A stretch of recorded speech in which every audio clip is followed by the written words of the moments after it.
So you race home to see if your teenage child got home from soccer practice, but notice their car isn't in the driveway. For seeing your child, the driveway being empty is most likely A, a discriminative stimulus, B, a stimulus delta, C, an establishing operation, or D, an abolishing operation.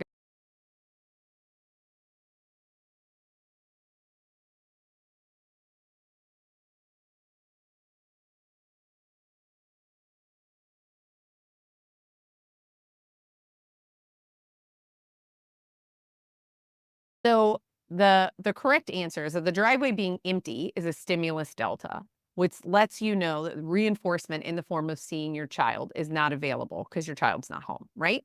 So stimulus delta is that in the presence of this stimulus, reinforcement is not delivered or lesser quality of reinforcement is delivered.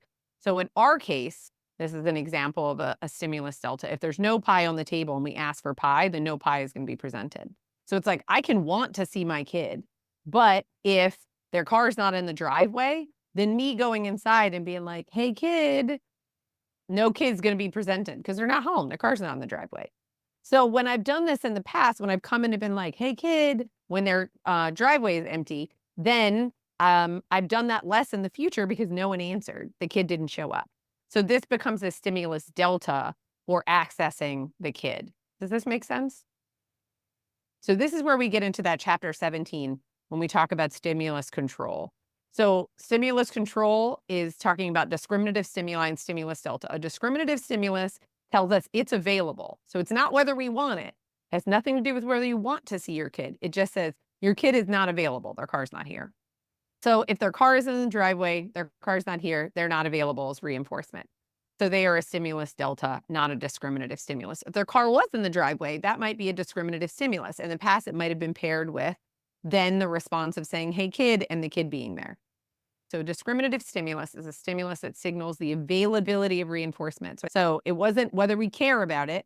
It wasn't whether it's effective as a reinforcer. It's whether it's available as a reinforcer. When it's available, we're talking about discriminative stimuli or stimulus delta. So this is a stimulus that signals the availability of reinforcement. So reinforcement is delivered in the presence of the stimulus and not delivered in the absence of the stimulus.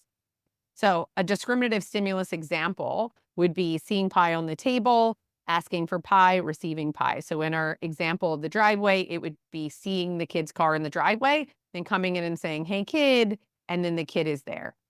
So seeing their car in the drive or yelling for your kid when you see their car in the driveway would probably increase in the future. And then eventually this would become a discriminative stimulus.